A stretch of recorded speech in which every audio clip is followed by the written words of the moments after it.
Let me ask you something. Do you like it hard or do you like it soft?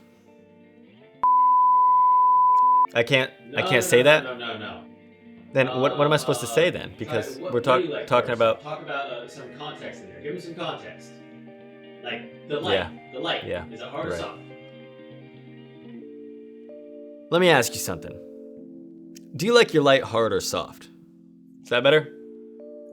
Perfect. Understanding the quality of your light is probably one of the most important tools to know on set, on shooting, wherever you are. And I'm not talking about the color quality or like the CRI, I'm talking about how the light actually behaves, the characteristics of the light as it reacts on your subject. Is it refracting a lot? Is it refracting a little? So understanding the quality of your light, whether it's artificial light you're working with or natural sunlight in daylight or night light that you're working with, it's very important to know, and it's probably one of the must-know tools to have on your tool belt of knowledge when working anywhere in the video sphere. So what is quality of light? What am I talking about when I say quality of light? Well, I mean the quality of how hard or soft your light is actually going to be. And a lot of the times you see I've got a soft source on myself. I've usually got a soft source as a key light, but we also use hard lights as well. And it's important to know the difference between the two of those and also when and how to use each type of light.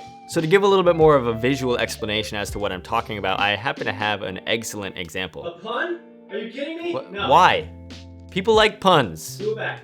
I'm leaving it. No. I'm leaving it. I don't care. So I'm using an egg as an example because eggs do actually a great job of showing the characteristics of light and how it reacts. It's just like this matte white sphere that just really shows the wrap and roll off of light, whether it's hard or soft. So what you're looking at here is an egg with just an immediate hard light to the side. So looking at the egg, you've got this very clear split of light between the bright side and the dark side of the egg. And the light that I'm using for reference on this is an aperture 300D, just a single source or a single point source, and I've got a 2x Fresnel on the front of it. And I used the 300D during the duration of this video because it is the most versatile light to use for every scenario. You can make it soft, you can make it hard, you can do everything in between. It's a great light for what I was doing here for this example.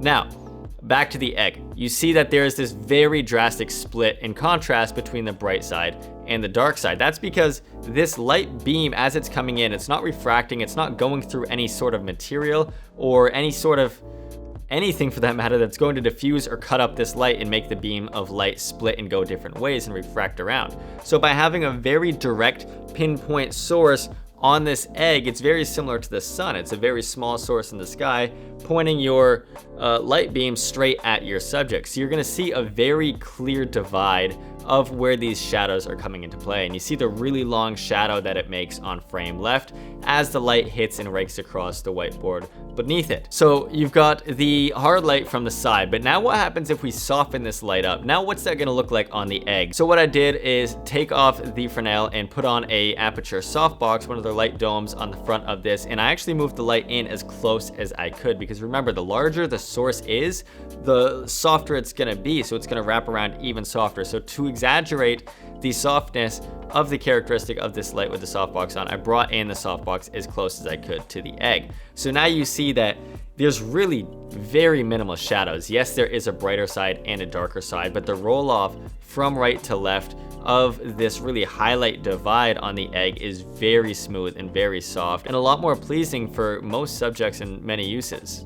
And you can also see that that shadow that was once raking really far across that white board has ultimately just disappeared by the time it gets about like an inch or two away from the egg. So you see many drastic difference between the hard quality of light and the soft quality of light. Now, what happens if you move this light source around? Because we're not always coming from the side. What's that gonna look like here? So now what we're gonna do is move this light to really the back side of this egg and really see what changes with where this dividing line falls on the egg. And you can see that it's a very much so a silhouette type of look. It's a high contrast, very dramatic look to it. That hard line is still there just as you saw it before, but now the majority of the egg is in the shadow.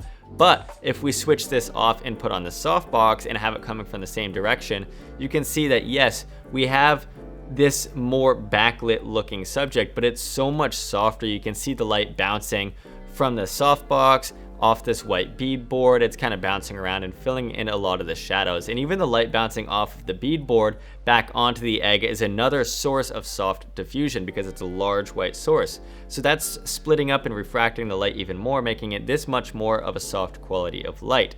And then let's just bring it around to a front lit source for this hard light, and you can see that it's just very strong, very front lit. Interesting look to it. And then replacing it with the softbox, you can see that a front lit softbox is going to be still very flat. You're getting rid of all the shadows at this point, but it's going to be a little bit softer quality of light, oftentimes a lot more pleasing in especially the beauty world and anything like that. So how often are you going to be shooting eggs? Probably not an extravagant amount. I need to stop. Somebody stop me. Probably not a lot. So how would we, have this in a real world scenario? Well, let's just have me on the chair for a second. And again, we're gonna use the Aperture 300D, and we're gonna talk about just a couple of the different ways that you're gonna change the quality of light and how you're going to do that.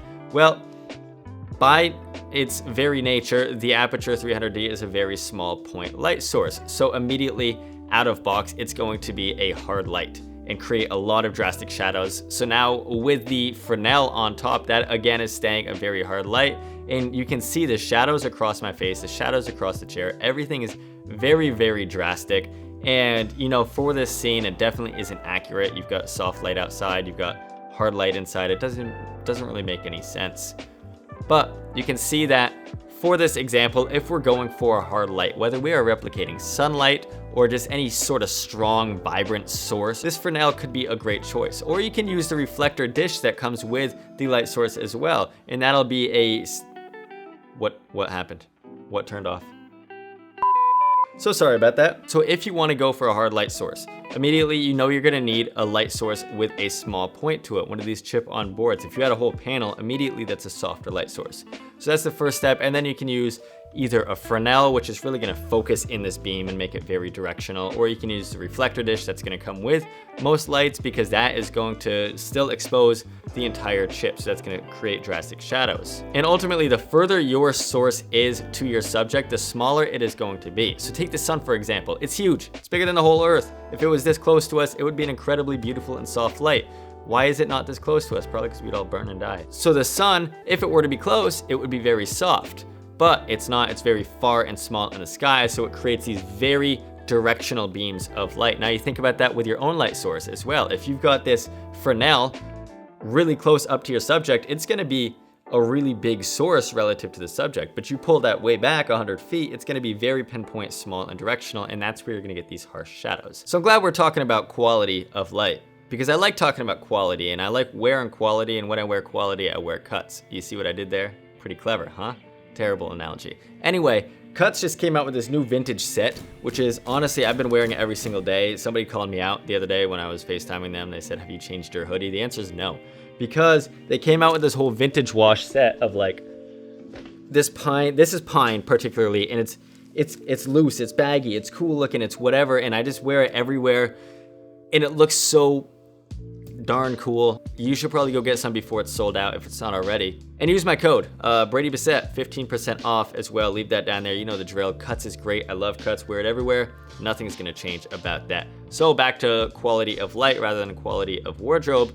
So let's say we wanna soften this up. For this example, let's use a softbox. And a softbox already, you're gonna be cutting through diffusion. You're gonna have a lot larger of a source coming in on me, and you can see how different the quality of light is coming at me. It's a very, very soft, beautiful quality of light. It looks very natural. It looks a lot more ambient. The shadows are really disappearing at this point. So what this softbox is doing is cutting through a layer of diffusion, ultimately making all the light refract in many different ways and bounce around and become very, very soft. So now we've mentioned the option of softening your light by cutting it through a diffusion material, but that's not the only option. You can also bounce light off of material, like how I'm bouncing it off of this unbleached muslin. So instead I took off the softbox, I put up this muslin, and I bounced the light through with the 300D, with the Fresnel, which is a hard source, but I bounced it off of this diffusion material back onto myself, creating a very large source of light coming off of this muslin and back onto me, being very, very soft. Because now by bouncing this light, it's refracting in a bunch of different ways. You have a huge source coming in on me, filling in all of the shadows.